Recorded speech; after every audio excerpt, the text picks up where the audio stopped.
in the unright. Feel the rush, we own the night. In the ring, we clash and fight. NXT, it's dynamite. Sense the top, we tell no lies. Every move a new surprise. Bruises blackened under skies. Warriors with hungry eyes. NXT, time with dog, no mercy. Hear the fans talk. Sweat and blood, we never stop. Drum and bass, the heartbeat drops. Steel cage shadows looming large. Bodies flying, combat charge. Champions belt, it feels so close. Breaking limits, pushing those. Hear the echoes, crowds rock scream. In this ring, we live the dream. Grimy beats, a ruthless team. Reality tougher than it seems. Master Avenger, hero falls. Rising up through battle's cause. Take the hit and risk it all. NXT, we stand tall.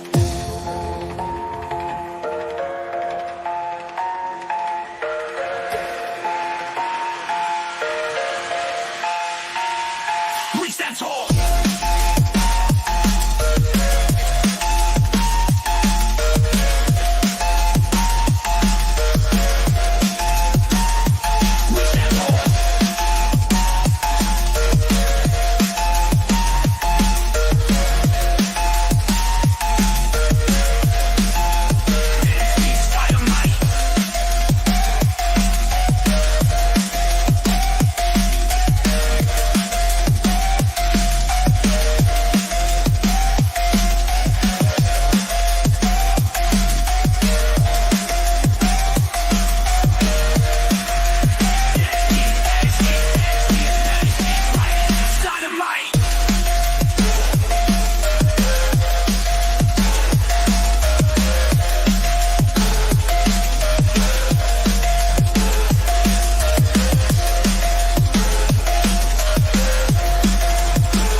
Time with thought, no mercy, hear the fans talk. Sweat and blood, we never stop. Drum and bass, the heartbeat drops. Steel cage shadows looming large. Bodies flying, combat charge. Champions belt, it feels so close. Breaking limits, pushing those. Hear the echoes, crowds rock scream. In this ring, we live the dream. Grimy beats, a ruthless team. Reality tougher than it seems. Master Avenger, hero falls. Rising up through battle's cause. Take the hit and risk it all. NXT, we stand tall.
Oh.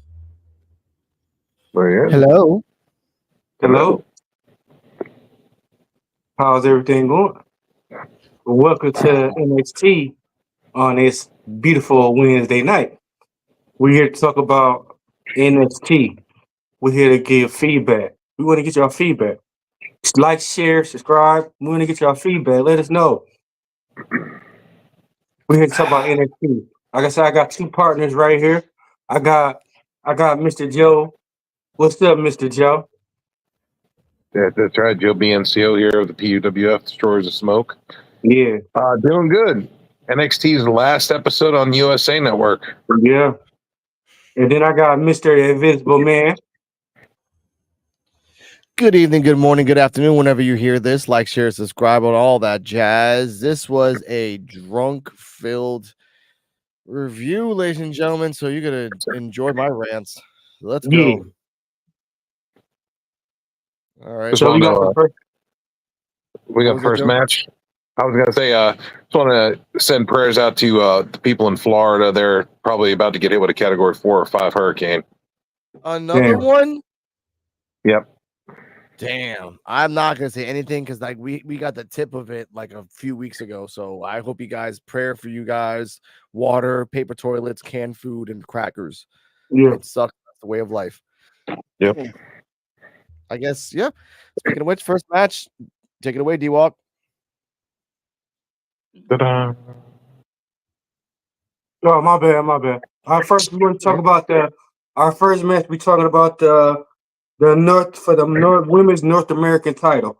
We got Yeah. Kalani Jordan defending her title against Rand Sinclair with the Metaverse. Man, with a no quarter catch crew. Yeah. I was about to say, Metaphor was not there. I was like, Yeah. I watched it. But yeah, we got no quarter catch crew on her side and everything. Yeah. I like the match. I mean, Kalani Jordan is rubbing on me more and more.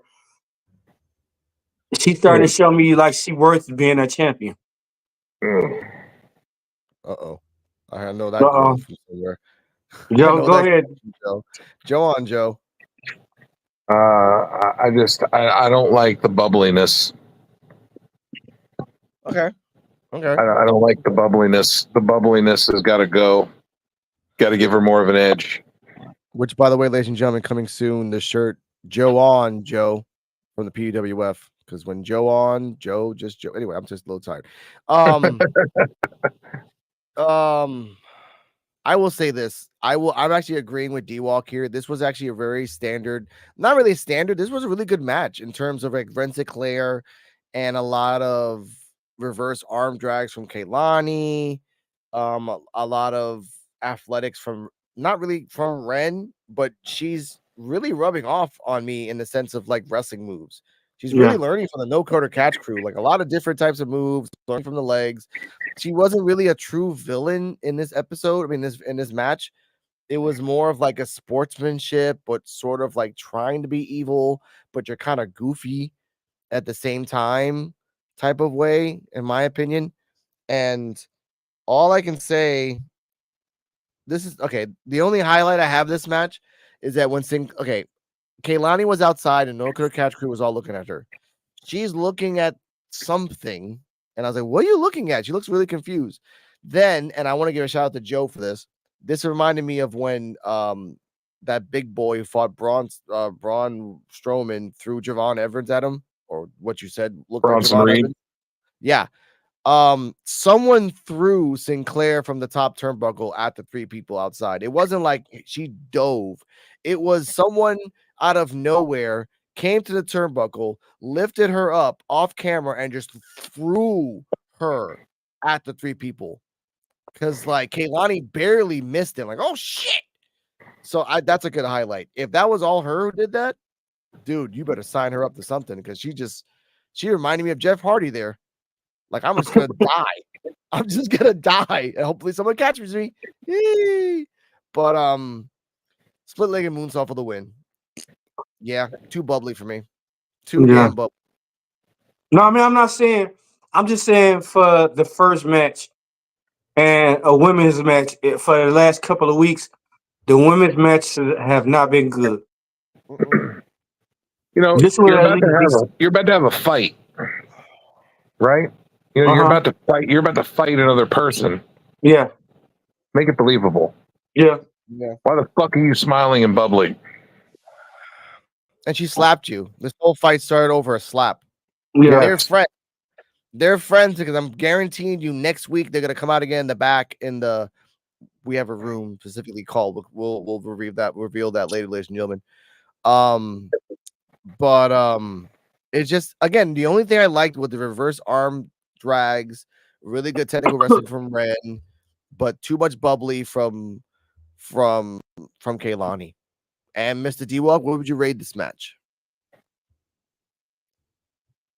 C minus. Woo. Joe Bencio? I'm just gonna go right down the middle and give it a C. No, you being nice today, huh? I respect that. You just got off work. He ain't drinking yet. B minus. No, B minus. I respect it. It was a good match. It was kind of sloppy. B- leading on C as well. But the dive by Sinclair gives me hope that she's going to do anything to become a star. And those are the type of wrestlers that will kill themselves. And I like those type of wrestlers. They're just like, fuck it. I'm just going to, woo, boobs be damned. So I respect that. Invisible Man's already drunk because he gave it a B. So I gave it a B- leading on a C because it was the opening match. When you give someone the opening match, you give them the confidence to do something. And Ren and Kaylani did a good match. It wasn't a great technical match, but it was a good match. I respect it. I ain't drunk yet. I'm having my 2 pre-beers before I have my 6 my 6 prime beers. Okay, that's how we do this shit. Anyway, next up, shout out, salud, modelo. Next up, this was something very unique that they were doing backstage. Where what do you call that? What do you call that? Press conference. That's what you call it, right? Yeah, press conference. Okay. I was fucked up late earlier today. I couldn't really. I was gonna write down Ethan Page conference, but then people will think that we're in like some weird. No, we're not in a CEO show. We're in wrestling. So I was like, all right, Ethan Page interview. D-Walk, take it away. Pretty much the press conference was about his up and coming match. His up and coming match with Trick.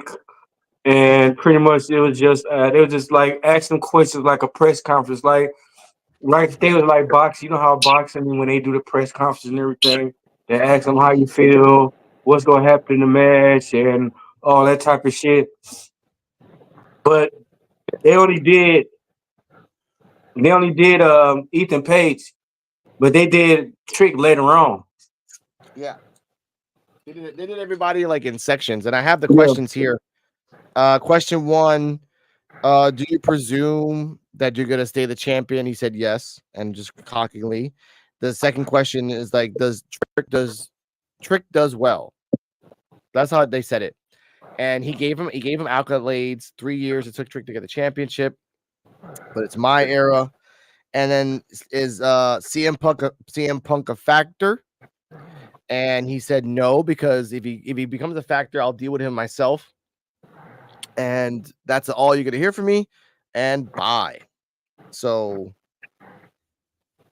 what are your thoughts on that, Joe?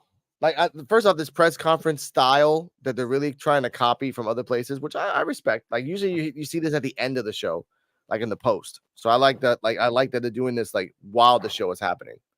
I did not like that they were doing it while the show was happening. That's all right.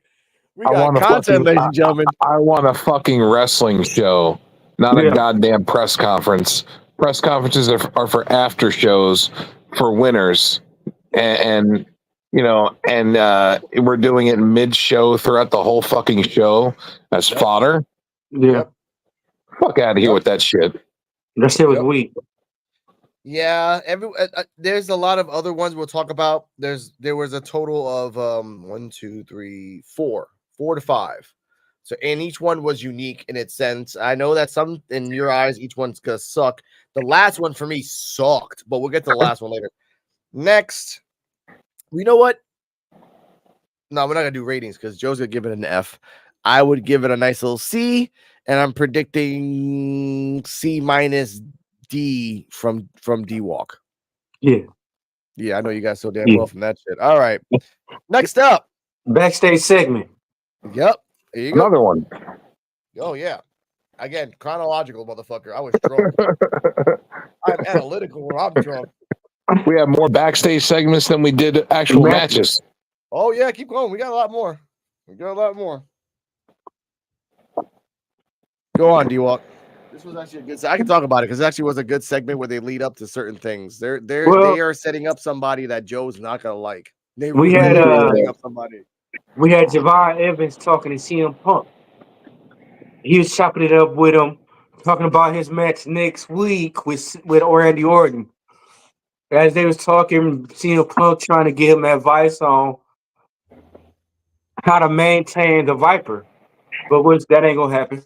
But Trick Williams walk in, and Javon Evans like, "Hey, all right, man, let me go and holler. I'll holler at you later on."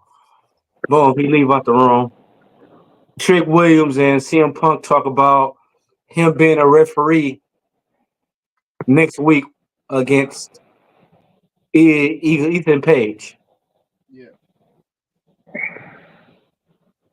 What you think about that? Go on, Joe. More of Pookie the crackhead. Jesus Christ. I knew you were gonna say that shit. I knew it. More of Pookie the crackhead. Look at me. Look at me. If I turn sideways, I disappear because I'm so fucking thin. There are women wrestlers that are bigger than me. All right.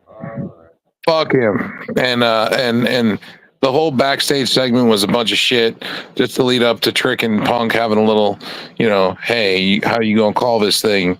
Oh, I'm gonna call it right down the middle. So you don't got to worry about that. I'm gonna make sure there's no chicanery or nothing like that. It's like, oh, come on, man. Of course.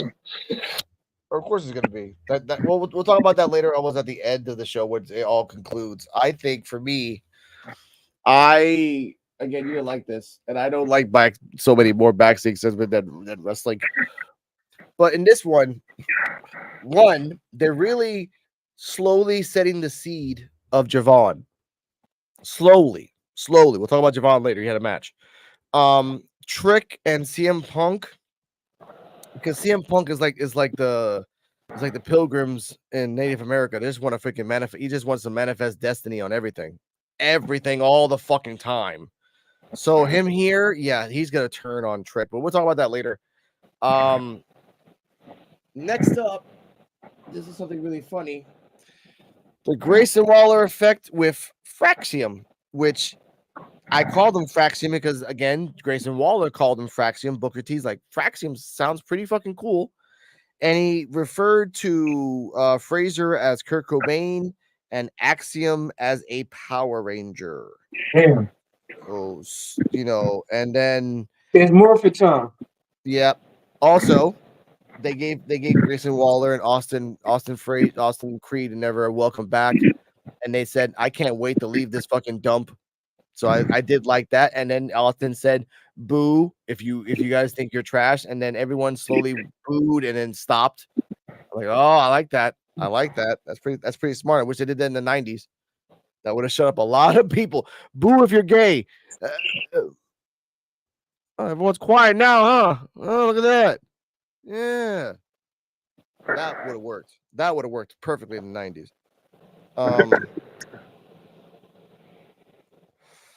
Let's see. Notes. They were trying to individual competitors. They were saying that once they go up to SmackDown, they will be individual competitors. Fraxium said, as much as you guys don't like us, we beat MSK, we beat Chase University, we beat everybody to get these belts. They never say how many times they've won the belts. They just said that they're the NXT champions. So I'm kind of pissed at that. They brought up the division between Waller and Austin. Waller was getting pissed off when he said, you know what? Why don't you call this the Grayson Waller and Austin effect? Grayson Waller punched Fraxium, decimated them. They stand tall in the middle of the ring. Mr. T-Walk, your thoughts on the segment? This segment is, to me, is starting friction with Axiom and Nathan Frazier. Yeah, but those seeds have been planted for a long time. A long time. They've been planting those seeds for the past 6 months. Yeah. Yep. And what's funny? I don't know. I just feel like they're gonna break up eventually. Yeah. They're gonna probably put where are they gonna put Axiom?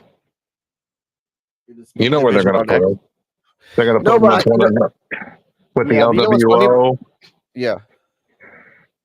No, you're right, though. You're right. But here's the funny thing about this. For every time some tag team tells them they're going to break up, that tag team breaks up.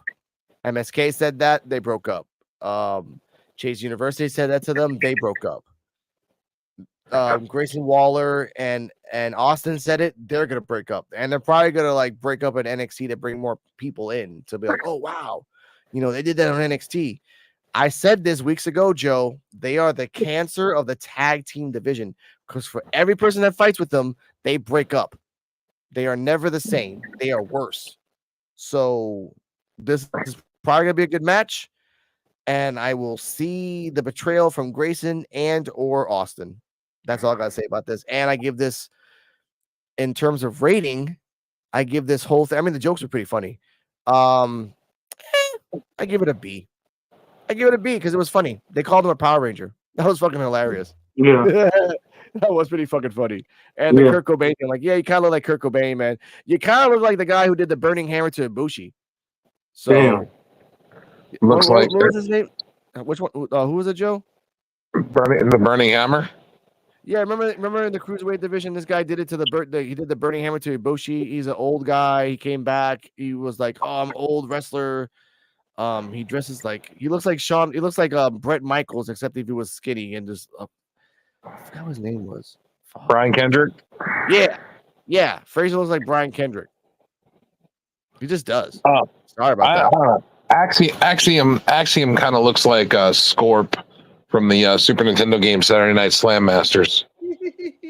Wow. Oh man, ladies and gentlemen, if you're watching, we need some new volunteers to review Saturday Night Main Event that's coming in December. I'm not doing it because I like my Saturdays. Saturday Night's Main Event. Oh, we'll be doing PWF on Saturday, so that doesn't matter. We'll do it. There's no amount of alcohol or weed that will make me want to fucking do a double show. Nope. Yeah. No damn. I'll do it. I don't give a shit. Yeah, okay. And then like then it becomes like 90 minutes of you ranting. And I love you. I love you so much, man. But 90 minutes of ranting, come on, Joe. I'll speed through it. I'll only call the good shit. Okay, that's fine. D-Walk, rating of the segment? A fucking ass. Damn, Joe.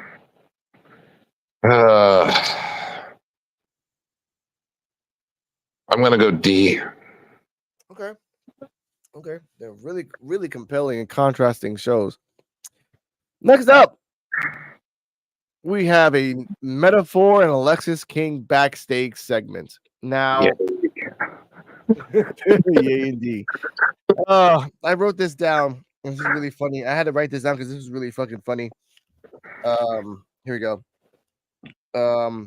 Alexis King told Metaphor, "Look, I know you had issues with your father. That's why you have that deep-rooted, like, I don't know when the fuck Alexis King became a psychologist, but okay, good." And he said that he told the Aura, like, "Look, I won't cheat. I'm not gonna cheat this match. We're like, let's make the best man win. But you have daddy issues. I have a bad daddy. I wish my daddy was there too. So let's just, he really bringing up the father issues. And that's, you know what? Let's combine both things. Next after that is the Hank and Tank backstage. Hank and Stank. Huh? Hank and Stank. Hank and Stank. They brought up the accolades of the Good Brothers. They said that it doesn't matter who we punch first, we punch last, and it's revenge time. And they went backstage. After that,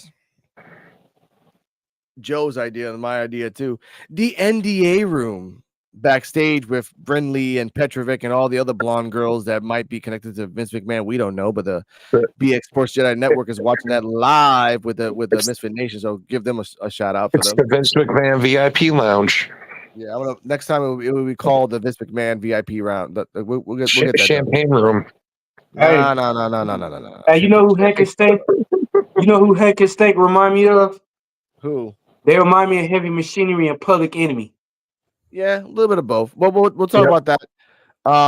Petrovic and Brinley are doing her things backstage. There's like 3 other girls in the backstage I never even seen before, but they apparently are wrestlers. Ashanti is creeping inside the women's locker room. Restraining order. Yeah, this is very Diddy no Diddy here. I was gonna say he's resembling Diddy with the whole stalking thing. Just walking in like people, like there are women inside a locker room. There's no men here. There are women inside a locker room in a fictional place where supposedly there's no men in, and you're just not even walking in. You're like sliding your feet in with a rose, and like, hey, do you want this? Do you want that? Well, you ain't you trash anyway. I'm like, motherfucker, you're the guys in the YouTube shows right now that all the women pop the balloon before you even finish the fucking sentence, bro. Okay, you're the plumber. right now on YouTube famous. If anyone knows who the plumber is in those shows, it's really sad. He give me creep vibes. Yeah. She tells let me see. Ashanti tells Brinley, "You want a rose?" She's like, "No, I will forget you anyway." Ashanti looks at Petrovic and says, "When I leave the room, your chance leaves too." Boom. And that and then Brinley and Petrovic are gonna fight Rosemary and Wendy Chu. Now all 3 segments combined.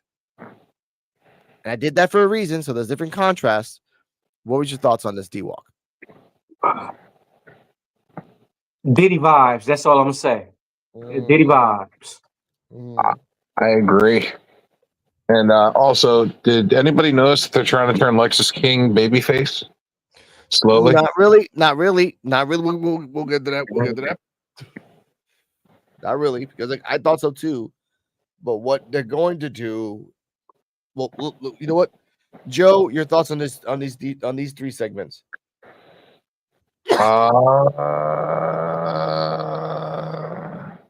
More backstage shit. Too much of it. Yep. Too much backstage stuff. I think they should have focused more on wrestling since it was their last episode on USA and give a good show versus all this backstage talking. We're gonna title this "Too Much Backstage Segments" on NXT for the show, ladies and gentlemen. So check this out on Mr. Flint, Mr. Flint 810, and Joe. We will call it NXT Backstage. Yeah. Yeah, but they need to go ahead and put a restraining order on Ashanti. That is also another segment. If we go past 5 minutes, ladies and gentlemen, Ashanti the Adonis, the new Shawn Michaels or the new Velveteen Dream? He worse than Velveteen Dream. Oh God, we're gonna get controversy on all Facebook pages. The new Diddy. Yeah. Moving up and going on to the next match. Next time he'll come out with some baby oil. Yep. He's gonna come out with baby oil, rubbing it on himself and spraying the bottle. Yeah. They can lean on that where Ashanti is like talking to her girl and all that stuff. And then a UPS guy comes out of nowhere and said, "Hey, are you Ashanti the Adonis? Because like this box has a picture of your face on it. There's 17 boxes of baby oil for you, bro.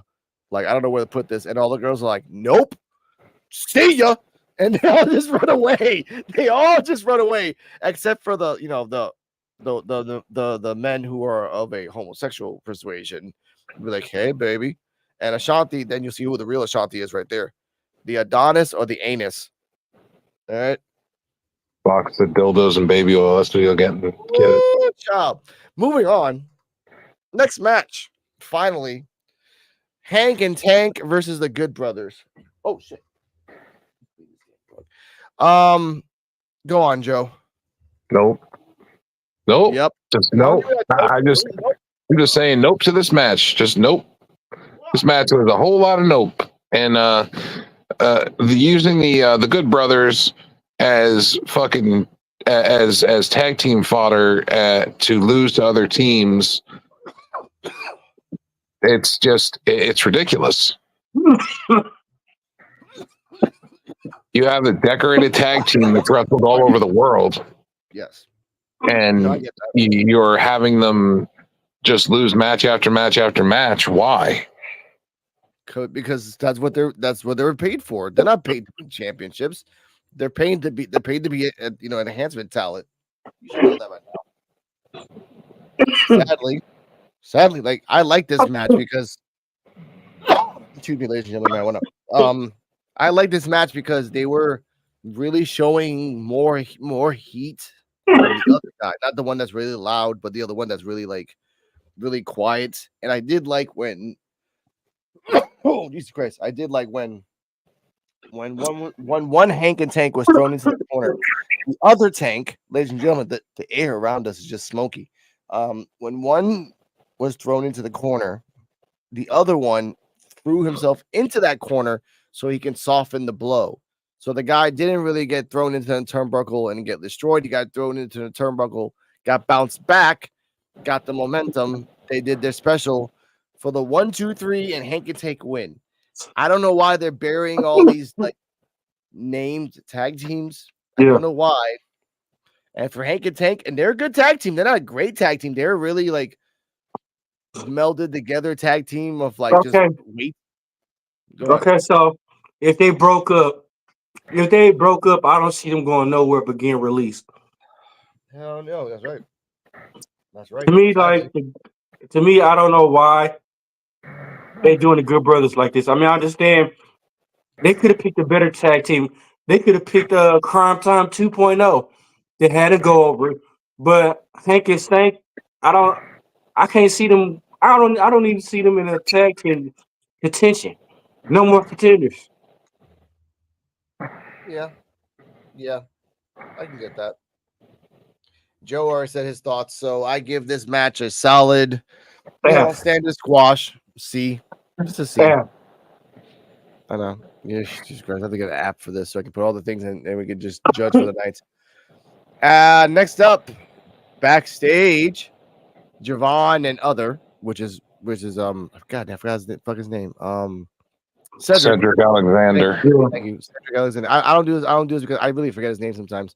Cedric Alexander versus and Grayson Waller and Austin Theory backstage. They said that you guys ain't crap. We will beat you guys here.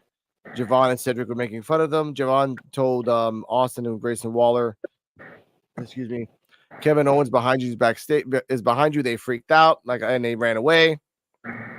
Grayson's like, that's not funny. Well, also, I don't know if Kevin Owens, I'll kick his ass anyway. Like, yeah, so that's a nice little running gag that they are genuinely afraid of Kevin Owens. Yeah. We'll just pass on to that. Next up, because this is whatever. Ora Mensa versus Lexis King. This was a boring fucking match, so I'm just gonna skip to the finish. Lexis King did his nice little move to Ora Mensa. He put his legs on the rope. He put it down before the 3, and the referee didn't see it. It's like, no, I'm not gonna win that way. I'm not gonna win that way. Ora Mensa did his thing on him, did a roll up, put his legs on the ropes, and he won with the cheating. And Lexis King's like, what the fuck? What's going on? Why'd you do that? Oh man.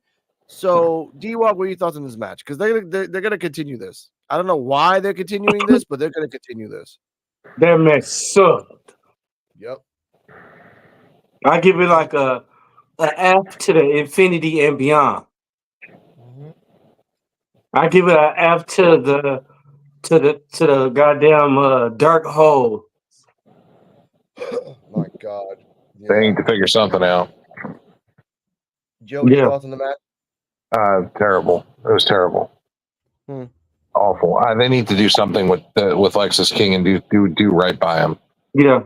This whole bullshit that they're doing with him is because WWE doesn't want to use the Brian Pillman Jr. name. Nope.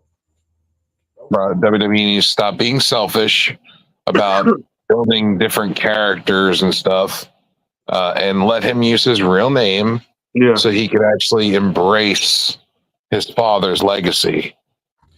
You know what's sadder? It's the fact that if I couldn't use my dad's name, which is Cino Romero, and they talk about my dad, but they won't say his name. They keep talking about fucking Pillman, but they won't say his fucking name, which is making me hate his character even more because you're shitting on your dad because you won't even say his fucking name. Yeah. Because WWE probably told him that he's not allowed to. So why are you fucking talking about your fucking dad? Because he can talk about his dad, but he can't use the name. Oh my God. There's a show I watch recently. I can't watch it now because my country doesn't. Anyway, it's called Tulsa King. And it's on Amazon, whatever you fucking call that shit. It's on Paramount Plus. Thank you. Gazoon type. What I liked about it is that at the second season, spoiler alert, he goes to the girl and he tells her, like, you got played. You got used because they went from you to me, and you should realize that. And then he walked away. I'm just paraphrasing. And that is what they're using for Lexis King. Look, we got this great storyline. We're going to use your dad. We won't say your dad's name because of copyright issues, and we don't want to pay you. But, let's keep doing this, though. I'm like, Lexis King, other than your haircut, your whole career now is fake because you're not doing your whole potential. That's all I'm going to say. That's all I'm going to say. You'll never be champion.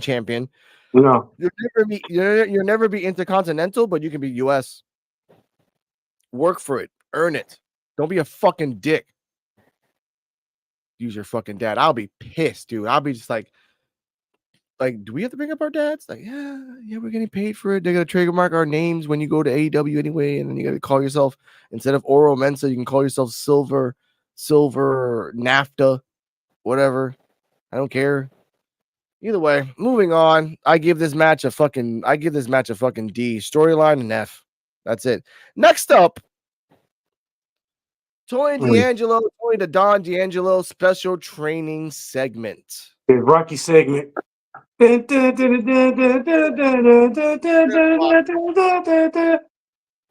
is straight up Rocky, like Rocky 1, 2, and 3. They had and a little bit of 4. A little bit of 4. All right, this is what I don't get. Don't they work out every day? So what make that him working out now so different? They could have had something else different that he was doing. Like wrestling big people or something. He did a little bit. He fought a knockoff Oba Femi. And he got knocked out. But he got back up. He got back up and knocked him out. That guy looked just like Oba Femi. Yeah, he kind of did. It was like a knockoff Oba Femi. That's what I called him. Like, holy shit, looks just like Oba Femi. But like with dreads. And even with dreads, like just a little more, look a little slimmer. I particularly liked and disliked this. Yeah. Because we were confirmed that we will not see Oba versus Dawn next week. We will see Oba versus Dawn on the 8th of October. So, and then we're gonna have we'll get to that. We'll get to that in a second. We'll get to that in a second. I don't want to spoil it. But the rope climbing, the running around, pushing the Dodge car, because that was not him pushing it. It was just like the guys was pressing the gas a little bit and going like 5 miles per hour. I've seen that shit before. Yeah. The woman, like the female, like pushing him, and the other guys just being there. I think he might win. I'm not 100%, but I'm at 40. I'm at an optimistic 40%. Honestly, Your thoughts on this, Joe? I liked it. It was a good segment. They're doing the whole Rocky thing. It's kind of cool. All right. Now let's see if it continues, and it climaxes with him being a champion. Mm-hmm. Because if not, it was all for nothing. Yeah. Not for nothing, Joe. Because like I said, if Don loses again, I predicted it, the family will betray him. And then you can turn Don a complete babyface from there. And then the family can stay neutral, heel leaning. Because they are neutral, heel leaning. They don't go after people. They only fight people if they get something. Like, we want the cup, we want the belt, so we're just gonna go after. Go on, D-Walk. It's just the first time I've ever seen an Italian boss lose confidence. Italians don't give up. Italians don't lose confidence. So for him to be an Italian boss, a boss leader, they act like this. Come on, man, something this ain't right. They doing Italian even wrong. The Godfather. But even The Godfather showed that Italians lost confidence in certain aspects. Like it's even Al Pacino's character in the third movie, he lost confidence to become the Don. He didn't want to become the Don, and again, and they pulled him back in on it. But they don't show weakness to the family. Yeah, they don't show weakness to the family, but they're showing growth to a character that always grew up thinking that he was the strongest, and then he met Oba. That's a reality thing. Like, as badass as you are, there's always something stronger than you. Always someone stronger than you. So you can either deny it and act like it never happened and always lose because you didn't learn from that mistake, or learn from that mistake and grow. And in the mob world, when you have something and someone that's bigger than you, you whack it and you get rid of it. Yeah, but they can't do that because Oba is not getting fired from WWE. So you have to do a different way. Because if it was that way, then yes, you would just kill him or throw him into the water. And that would have been a good storyline, ladies and gentlemen. This is fantasy booking. The Don throws him in the car in the river, right? And then Oba couldn't doesn't appear for 2 months. They have to vacate the belt. They give the belt. They do a championship tournament, and then the Don wins the belt. 2 months later, they show footage of someone getting out of a car in the river, like in the middle of the night, and then you find out that was Oba.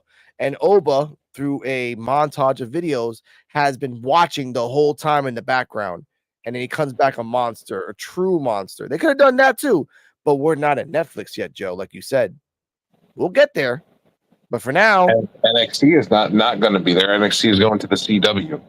oh, okay, good. So we're gonna hear more emotional drama. Great. We're gonna get more backstage segments.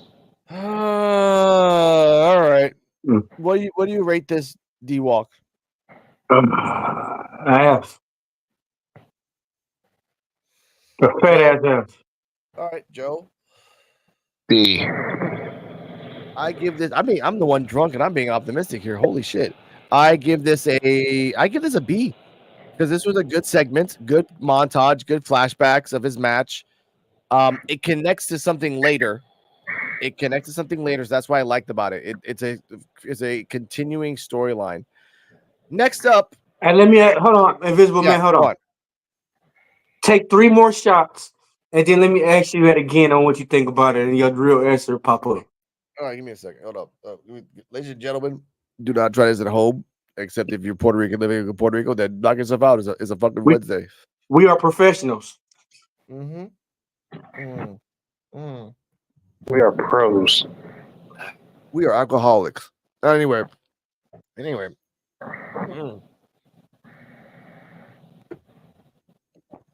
Okay. Woo.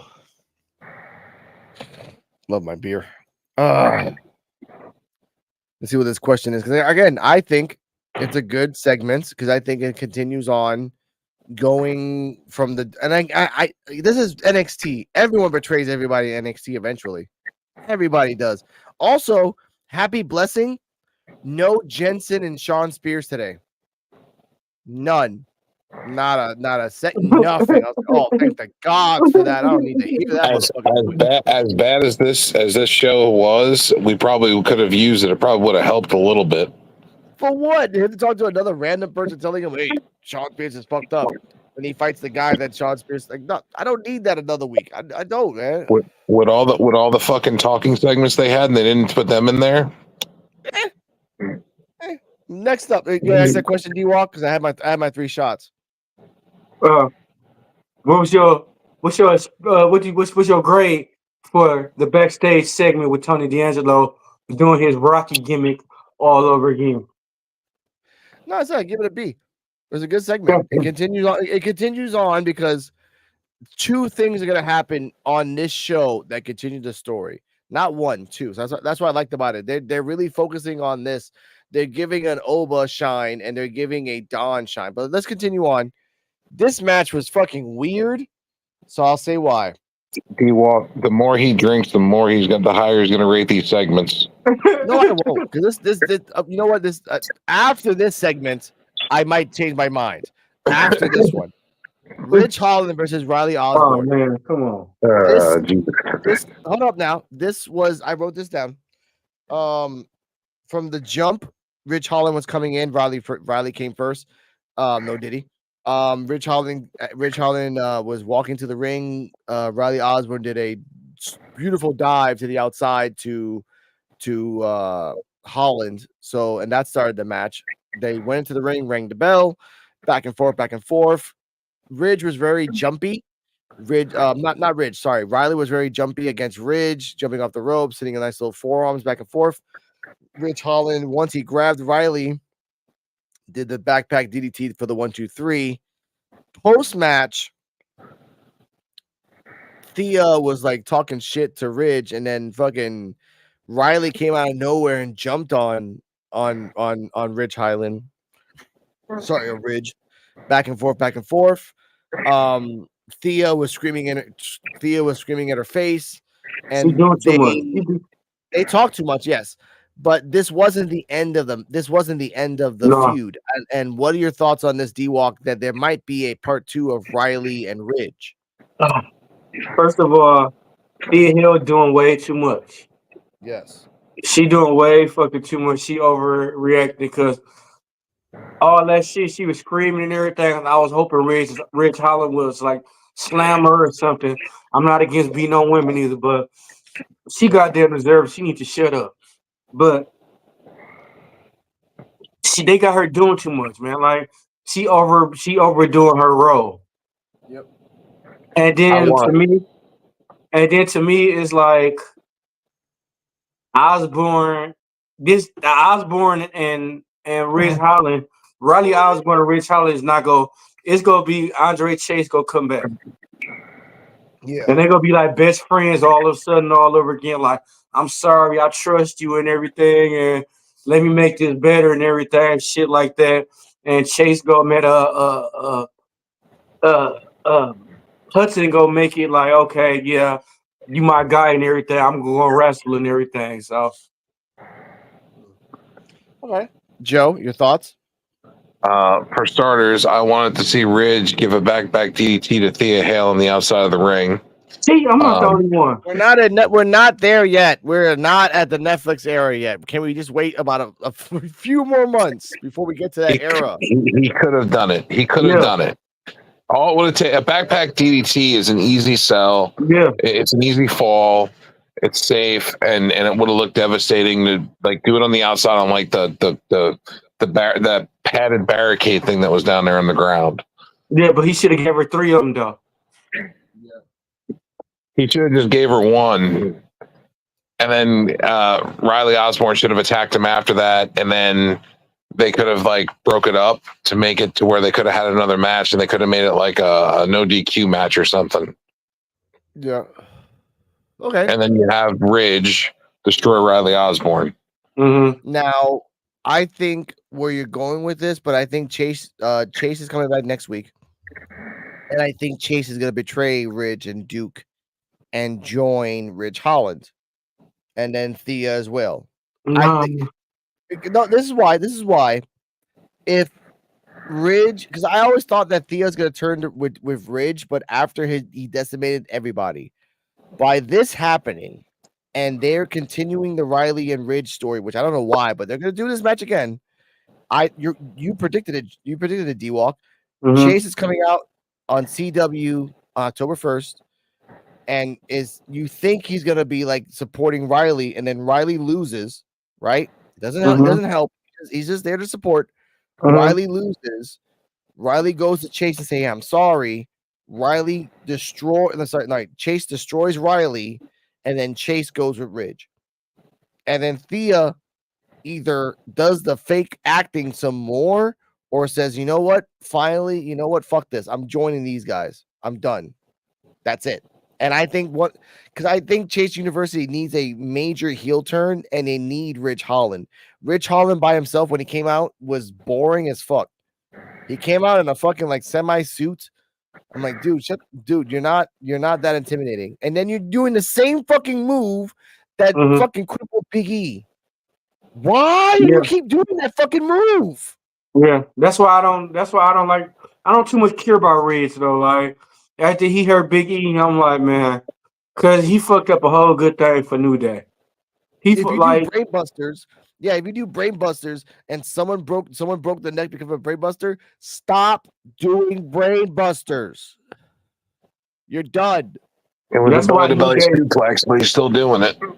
Yeah. But Joe, like if you know that there's a 1 in 1,000 chance that it might happen again, don't do it again. Don't do it. Like the risk alone, WWE are looking at you with a fine-tooth comb. You don't want them to think they might do this shit again if he keeps doing this. It was lucky for Riley because Riley's so small and he can jump, so he kind of like helped him.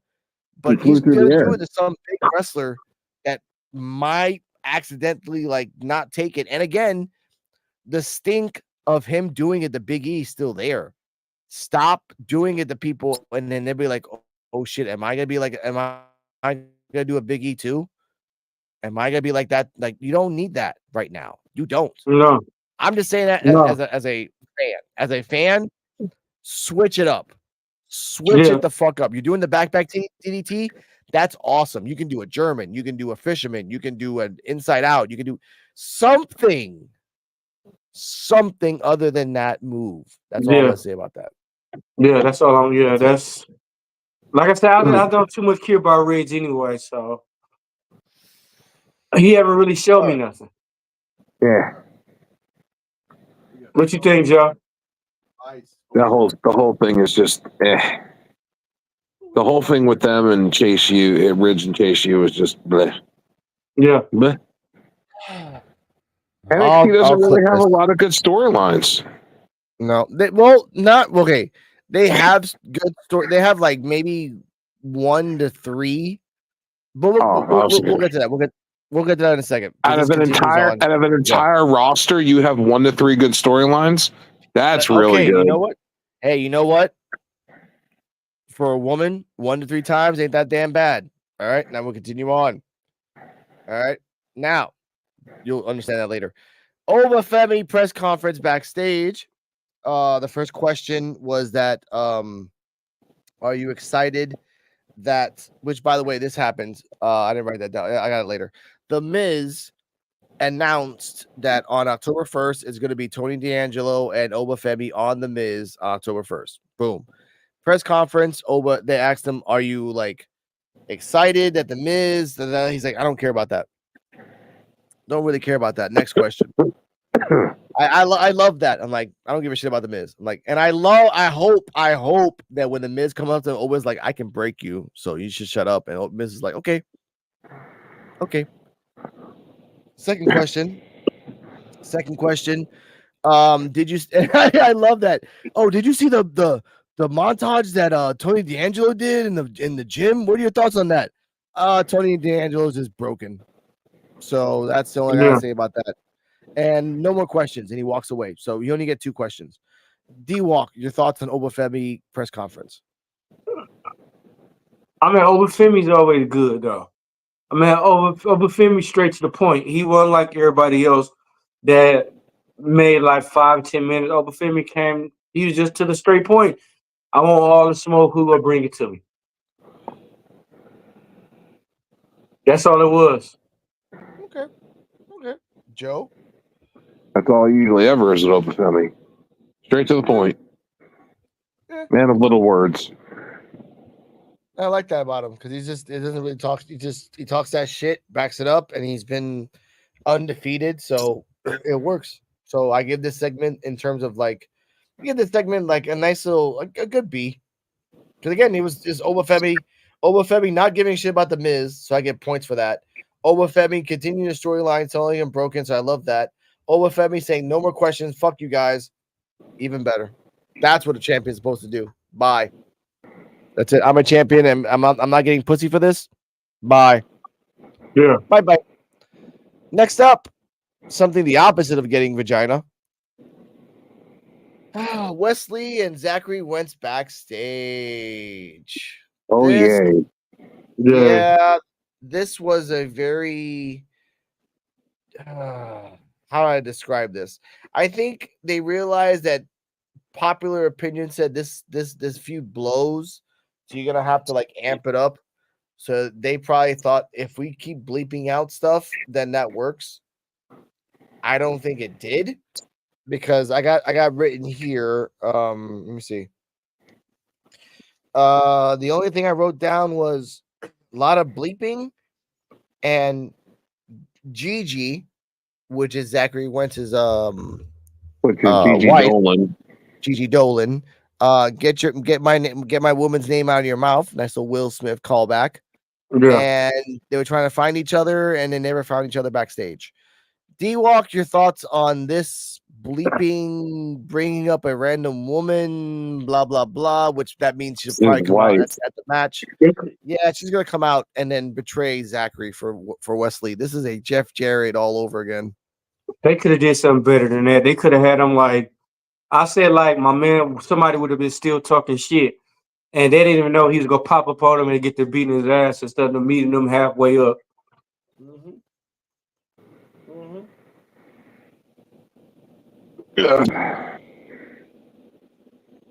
Joe? It was okay. Yeah. No. This is TNA. Come on, Joe. You love TNA. So let's talk about TNA versus WWE and Come on, we need Evil Joe right now. It was okay, but I feel like they need to do more. I feel like they could have done more with it. I feel like the bleeping hurt the segment more than it helped it. Yeah. I feel like they need to be uncensored for that interview. Mm-hmm. And I don't know. I'm tired of the Wesley and fucking what's his name, Zachary Wentz. Zachary Wentz. Yeah.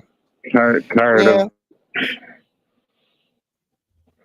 I get that. I respect that. I get that.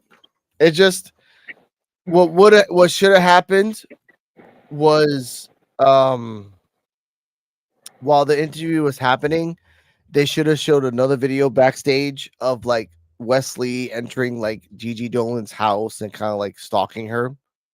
That would have been like a little bit more, just a little bit more. But I'm just tired of Wesley in general. No, but that's all you. I'm sorry. Oh my god, I'm drunk. You're gonna get him lightweight, ladies and gentlemen, and you're gonna get him just the way he is, an asshole, dumbass. But next up, we get a NXT recap montage. We got right here of all the matches that's happened after Keith Lee and everyone that's in AEW left NXT. What were your thoughts on this montage, Joe? It was good. I enjoyed all the different memories and the moments. Yeah, it was a good way to. It's definitely a good montage they put together. Okay, Mr. D-Walk. It was good. I agree with both of y'all. It was alright. It's alright. Yeah. And because I enjoy, memory lane, I never watched this era. So I was like, okay, cool wrestlers and a couple other things. Oh, wow. Booty, blonde girl. Oh, okay, good. I remember NXT from Keith Lee throwing Adam Cole so far he hit a fan. I remember NXT when Sean Spears used to be called the Perfect 10 told Bobby Roode, Bobby, where you going, Bobby? And then he got betrayed by Bobby Roode. I remember the DIY matches. I remember who's the guy who does the black mass? The kick? Alistair Black, Malachi Black. Yeah, I remember I remember Alistair Black kicking every motherfucker from the entrance to the arena back and forth. I remember the match between Claudio versus Regal. Mm-hmm. I remember those matches. Those matches were awesome. I remember. Yeah. I remember Oscar versus Nikki Cross last women's standing match. When Mara Ronaldo said she hit light. Like those matches were memorable. What they showed me was like, I'm not gonna look for them. Ashanti just did a nice little Epstein just like a few half an hours ago. So that's not a good look for you guys. No, it's not. And Shawn Michaels, you need to realize like this, you can't keep emulating your lifestyle to this guy. He's gonna become the new Velveteen. And you don't need that. The Velveteen. Mm-hmm. Which, by the way, hashtag bring Velveteen Dream back to NXT. So put that out there. All right. It needs it. I'm just saying he needs to come back. They need him just to bring a headline. Next up. Maybe if Velveteen Dream never left or got released, Ricochet would probably still been there. Nah, Ricochet probably would have left anyway because Ricochet was Ricochet. But Velveteen Dream right now is something that they need in WWE, especially NXT. WWE, you can bring him in and like show out, but either way. Next up, Wendy Chu and Rosemary versus Brindley and Petrovic. Sorry I didn't say your first names, but that's happens. Yeah. D-Walk, take it away. Give me another beer. Jesus Christ. Yeah, me.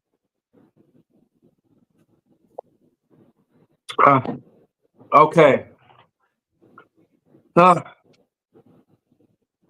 the only good thing I'm gonna say about this match, they finally gave Rosemary a win. Rosemary finally got her win. Yep. With the same move that Ridge does with a Yeah. backpack DDT. I'm like, oh shit. Come on, man. That's But they all stole it from Paige, though. yeah. And Ridge too damn big to be doing that move. No, it works for small people. For big guys, no. For small, it makes sense. It makes sense. For Rosemary, I'm like, oh wow, watching another tag team match with Rosemary and Wendy Chu that doesn't really make any damn fucking sense and blah blah blah. And oh, it's gonna be Petrovic and Brindley, two big ass girls. Wow. I'm like, and that just fuels the fire for the Misfit Nation and for the Kayfabe Cartel, proving a point saying that women can't wrestle. And I'm trying to defend you guys. I really am. But Petrovic and Brindley, really? Yeah. You had three other girls in the background, kind of like just sitting there, like they weren't doing shit. Yeah. Oh, another thing. Shout out to Jay Uso. Yeah. That. Oh my god. Oh, we're gonna talk about that on Saturday. Like that for me was just. You gave the belt to Jay Uso on the season premiere Raw. I get it. Boom. Mazel tov. It's not gonna last long. Though. It's not gonna last long. That's just something to shut him up. Like, here, shut up. Had this for a couple of weeks. Because he's not gonna have it. He's not gonna have it when Bloodline comes.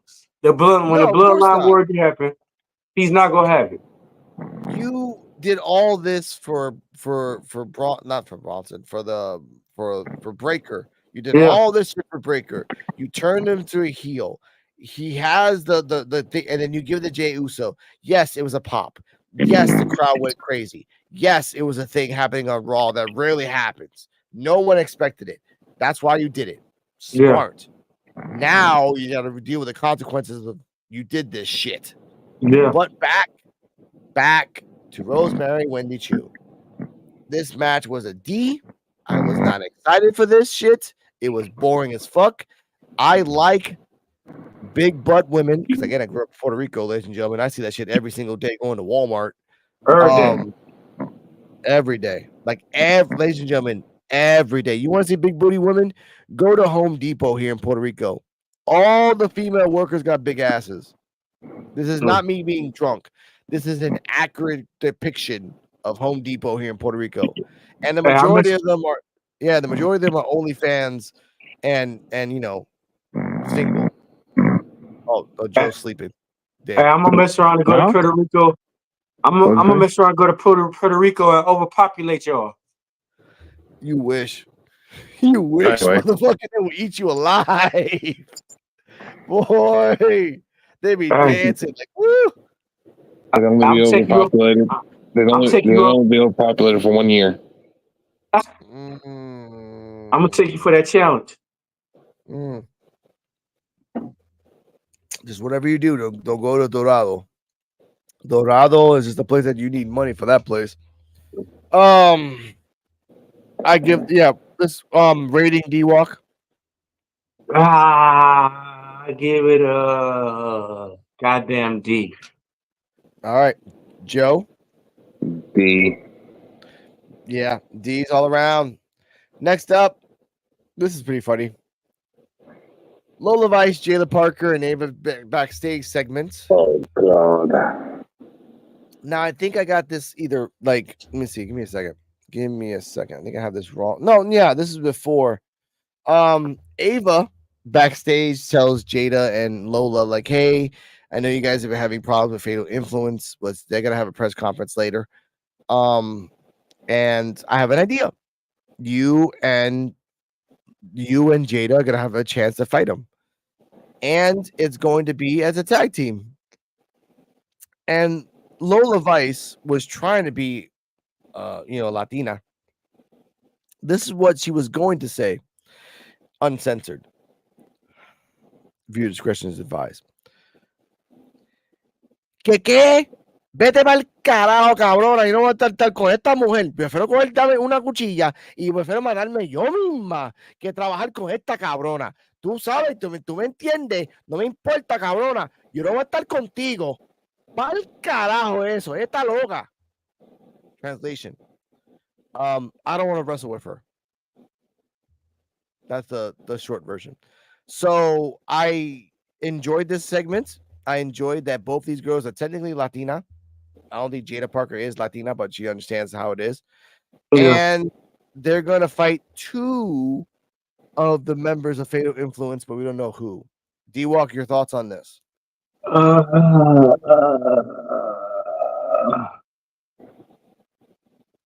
can't. Hold on. I had to get motivated again. I don't know, bro. I don't know what to think about this segment. I mean, cause like if you think about it, like where is it gonna lead to? I mean, cause right now it's not gonna lead to nowhere. Nope. Well, not nowhere. There is an offshoot like shot in the dark where they're just trying to test out this tag team and see if it works, and they could be the tag team to take off the belts of Jade and the other one. It could lead to something. Yeah, I mean, maybe they're just testing this out because they kind of Jada and Lola work. One, they got big asses. Two, they can work together, and three, they as equal like fan bases. They don't mix well together, but as a tag team, it might work as a good fan base. It might lead to somewhere. It might lead to OnlyFans. You know, that might be their next step. Yeah. Just for fans, only fans. I knew Joe was gonna say something evil. Pornhub. But ladies and gentlemen, these are just words. We are not connecting this in any way whatsoever. Please don't strike us, YouTube. We were just saying this as a satirical comedy. I have to put this out there, ladies and gentlemen, all the time because we are not getting flagged. Yeah. I give this segment a B+ because it was funny. And I'm Latina. No, I mean, I'm not Latina, but they're Latina. Next up,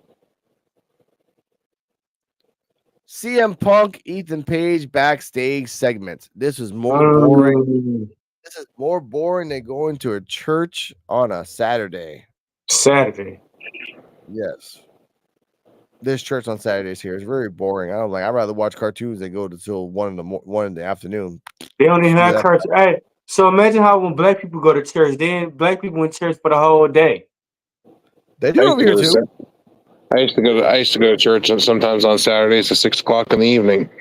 Yeah, they do over here. Like over here is Wednesdays, Thursdays, and Saturdays. You hang out until like 9 o'clock at nighttime. You get picked up around 6, and then you're there till like 9. And then on on Sundays, you're there at 7 in the morning till 2. You're just there. We used to do mass 45 minutes to an hour, and we out. Black people do church. Black people had churches so long where they have breakfast, lunch, and dinner. We have that sometimes. If we're lucky, we get the pastries. Over here, ladies and gentlemen, over here, Puerto Rico is like piranhas when you have free stuff over here. You have to get it as fast as possible because it's gone. There is no consideration. There is, and if there's no one telling you there's a limit, someone will get between 5 to 15 amounts and just carry that shit like a waiter and take that shit to themselves. Just for because, ladies and gentlemen, I've done that shit myself. D-Walk, do you know why that is? Why? Why is that? Because it's the only safe place to congregate. Now, CM Punk tells Ethan Page, "I'll call it down the middle. If you win, you win. If you don't win, you're not like. If you try to cheat, I'll call it." And that's it. I'm all talking about that because that was really boring. I give this segment a D because it was very boring. Ethan Page was just being Ethan Page. CM Punk is just imposing. And next up, Javon and other Cedric versus A-Town downtown to the sound of the round. I don't know what the fuck the name is. Whatever. This was a very crappy match. This lasted about 10 to 12 minutes. A-Town won. Your thoughts, D-Walk? I'm not going to talk about anything else. Ah, Mm-hmm. damn, I'm empty. I gotta go refuel before I talk about this match again. Joe, your thought? The right team won. Ooh. The right team won. You know, I just I can't get behind the Javon guy. I can't get behind him. I can't take him seriously. I can't get behind him. Just something about him is like it screams jobber than anything else. Okay. I disagree because I think there's a future in him because they look at him like a very jumpy, bouncy Randy Orton. They're giving him a lot of shine in all aspects. Yes. I could have seen the world title on Marty Jannetty before I could see anything happening with Javon. No, that's not fair to compare Yeah, Marty you an Jannetty. evil man. You can't compare Marty Jannetty to Javon. Like they're both their styles are totally different. True, but he was a better performer. Javon could be too. Javon's a good performer at 20. Yeah, he only At 19, 20. Yeah, dude. If he stays healthy by He- 25, he can be a viable contender for a championship. I Not a take him big as one, you know. I take him as serious as Zach Gallen's right leg Damn. Yeah. But then you Damn. look, I mean, because I don't know. Like, Zach Gallen's right leg is non-existent. I get Damn. that, and that's really dirty. But the point is, this match was basically showing off how Javon is against all opponents. Now we're gonna see loser? Javon. I know, but we're gonna see Javon versus the Viper next. Yeah, but week. you said we're seeing how Javon really is a loser. Yeah. He's not okay. You know they do this. You know the rules of wrestling. If you lose the week before a match, you usually win. No. That's a tag match though. That don't count. That still counts. No. It In still the counts, wrestling world, Joe. it only counts if it's a singles match going into a know singles what? match. If You it's know a what, tag Joe? match going into a tag match, then it would count. Joe's had too much. Let's just take him away for a second. Now it's just you and me now, right now. Like what matters is that Joe is crazy. Joe got put on Joe's punishment. crazy. Javon won. Javon lost, but Javon won next week. All right, let's just bring Joe back in. Let's see if he behaves. All right. Welcome back, Joe. You got put on Back to the punishment. Javon losing again. Okay, I will censor you again, sir. He was seeing you to the beyonder. Okay, I am drunk. Somebody did it for Javon Evans. I did it for Javon Evans. I'm more of R. Kelly for Javon Evans. He's a nice guy. Whoa, I will pee on the Damn, competition. he wants to pee on Javon Evans. Look at that. I didn't say that. I said the competition. Okay, I you were R. Kelly for him. All right, now I give this match a C. Really boring showcase, but it's A-Town. I have never seen Grayson Waller and Austin Theory as a tag team before, except for WrestleMania. That's it. So it's whatever. Now, next up, this is kind of fucking boring, but we gotta talk about it because I wrote it down. Fatal Influence press conference. Go on, you watch the show. Drink.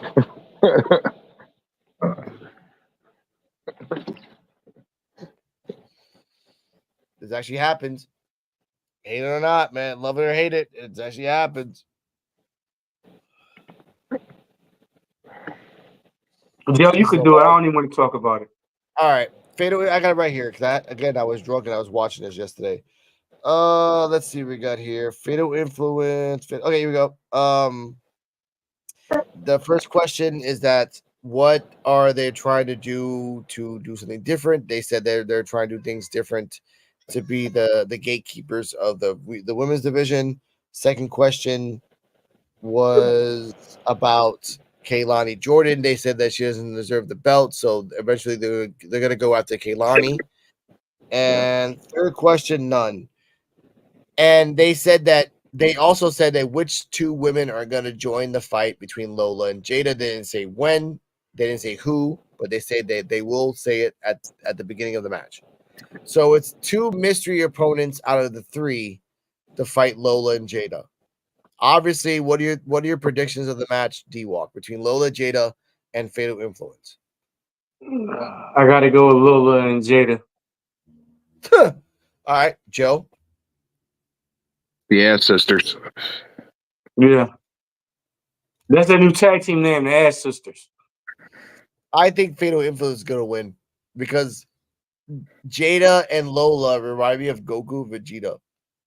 2 strong people in themselves, but they can't get along. They will never get along until they accept that they are stronger together. Like Goku and Vegeta, they rarely accept that they are stronger together. So I get Their finishing move is going to be a double ass to the face. no, because you could do like the spinning back fist, which brings her down to like brings the woman down to her butt, and then Jada can come in running and hit her with the butt. Yeah, but they both have asses, so why not just have them do like a V trigger almost with their asses, where they bounce off opposite ropes and do an ass collide in the middle. No, because like nah, it would be great for any single man out there trying to get their whack on. But honestly, like nah.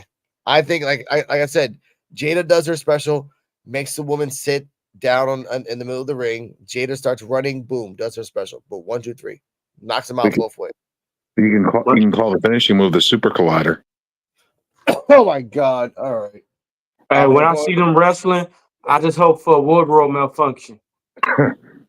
Hiyo. Now, next up, we have Trick Williams' interview, press conference. Trick Williams says these things.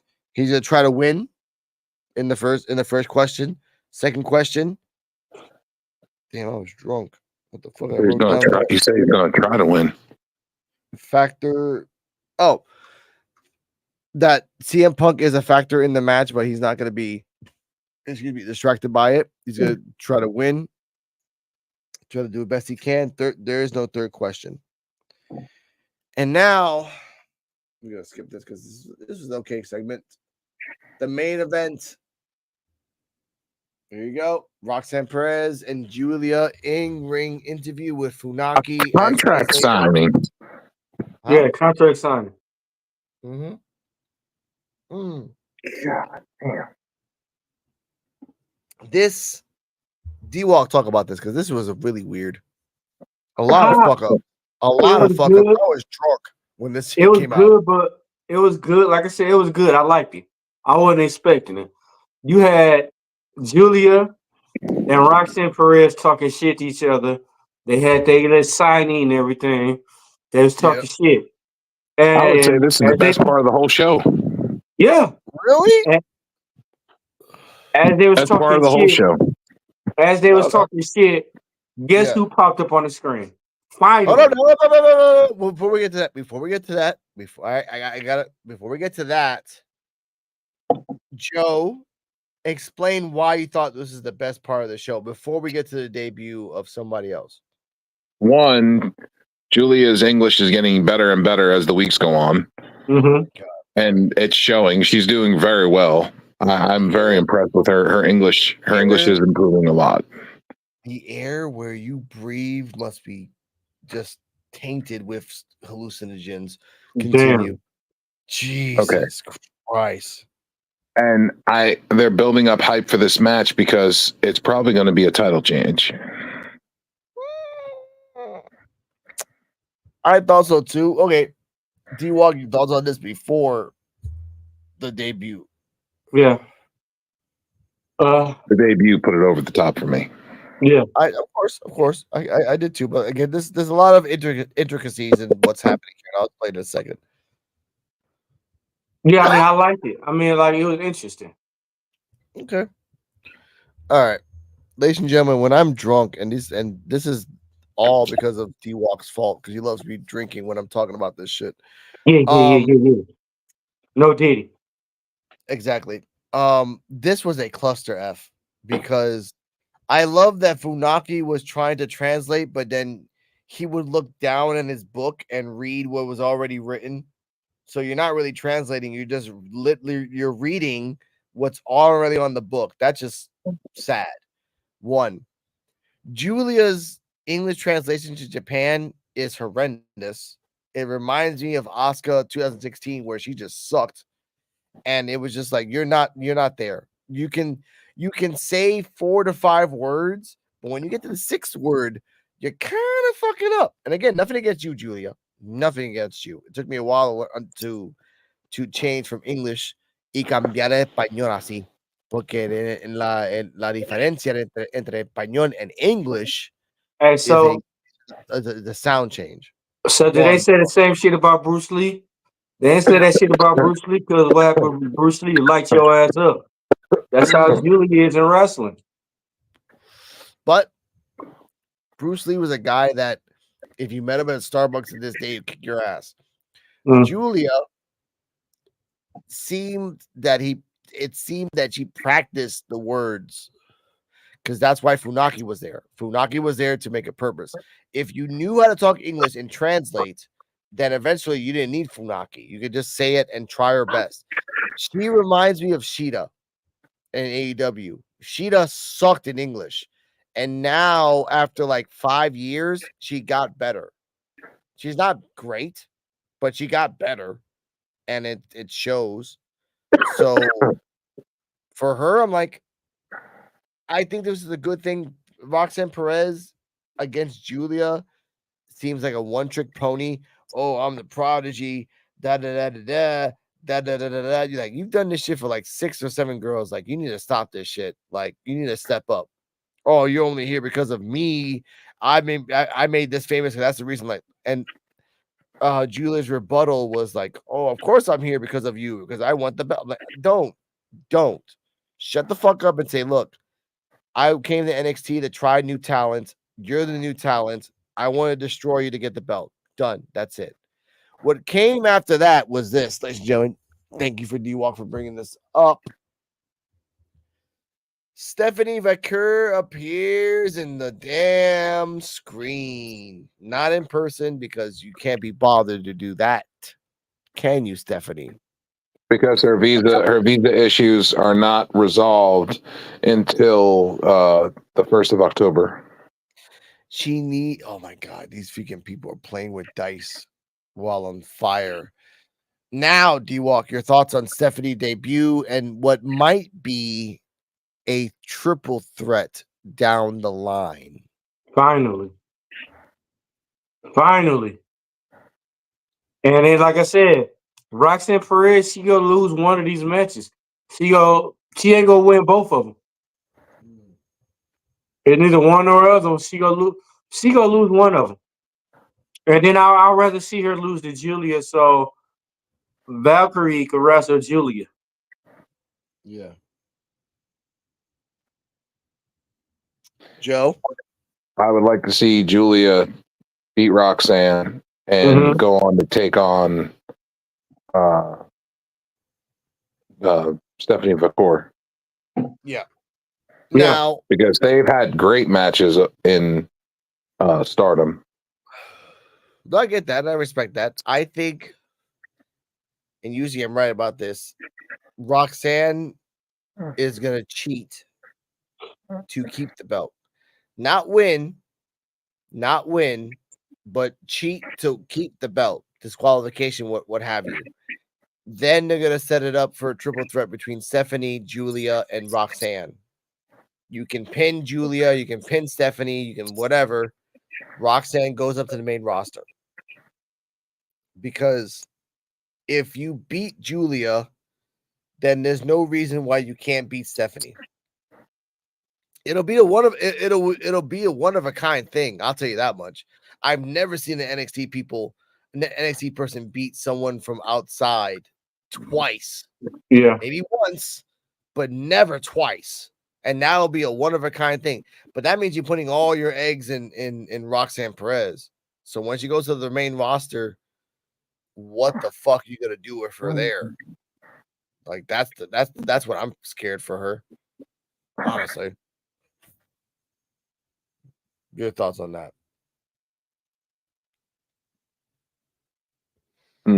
I don't know. I want to see Roxanne Perez go to the main roster, but I just want there to be space for her, and I don't want her to get buried. What sucks is that there's not that many belts for the women. There's the main belt for both brands, and then there's the tag team belt. That's it. There's no Intercontinental. There's no US. And I'm not advocating for more belts, but there should be at least a third belt for the women. Like a light heavyweight championship, something like that. Something of that nature, because you have now, like in NXT, you got about 30 women there already. In the main roster, you got another 30 women for the equivalent of 3 belts. Are you fucking serious? 30 women, 3 belts? Like the math is off there, bro. Yeah. You can make the oil wrestling championship. Wow. Joe, we're not a Netflix, and you're not gonna do that at least till 2030. Damn, Joe. But like that's what I want. Yeah, oil championship. Let's go to the death. That's right. The championship can be sponsored by Johnson & Johnson and Diddy. Damn. Oh my God. All right. Final rating of the show, Mr. D-Walk. I gotta get at least a B because I wasn't expecting that special appearance. Okay. The special appearance is the only reason why it's getting a D and not an F from me. Yeah. Okay. That was probably one of the worst NXTs. Yeah. I get that. I will give this NXT a C, even though I gave it a couple of B's. Like it was like too many backstage segments. Ashanti was being a fucking creep, like major fucking creep. Big creep. Big time creep. Yeah. Like Lexus and the Aura Mensa things that keep going. So I don't want to see that, but that's gonna keep happening. And everything else was just boring. Hank and Take was pretty cool. That was okay. But other than that, that's it. Ladies and gentlemen, thank you for watching NXT Time with D-Walk. As you see down below, creeping up behind us, all his socials are down there below. Mr. Flint810 on YouTube and everything else. Mr. Joe BNCO will be a Joe BNCO on Instagram, Facebook, Joe BNCO of the PWF, and other places, and YouTube as well. Joe, YouTube as well. Joe Space BNCO. I just hit 3,000 subscribers on YouTube. Nice. Holy shit. Yeah, I was actually really excited for that. It was at 2,999 for like 2 days straight. I was pissed. I'm like, you better fucking change. Finally at 3,000. On the road to 5 now, which projection wise, I should get the 4 by December, 5 by January. That's dope. So that's pretty good by projections. Stay healthy, stay happy. D-Walk, take us away. Thank you for coming to another episode. See y'all Saturday. Like, share, subscribe. Come on. I'm trying to get the likes up. Come on, help me get the likes up. But thank y'all for coming tonight. We'll see y'all Saturday. Yes. Drink up. And where Saturday happens on the podcast of Underappreciated Wrestling Fans, where we say wherever that we want. Good night. I step in the ring, it's NXT time. D-Walk on the mic, gonna blow your mind. We bring the energy, the crowds go wild. We stay on top, we never back down. We break the boundaries, push the limits. NXT wrestling, we the epitome of brilliance. From the mat to the mic, we bring the fire. D-Walk's the name, I'm the rhyme supplier. In a squared circle, we wrestle with passion, heart and dedication. That's our ultimate fashion. The rise to the top, we dominate the game. NXT superstars, we won't be the same. In the squared circle, we wrestle with passion. passion, heart, and dedication. That's our ultimate fact.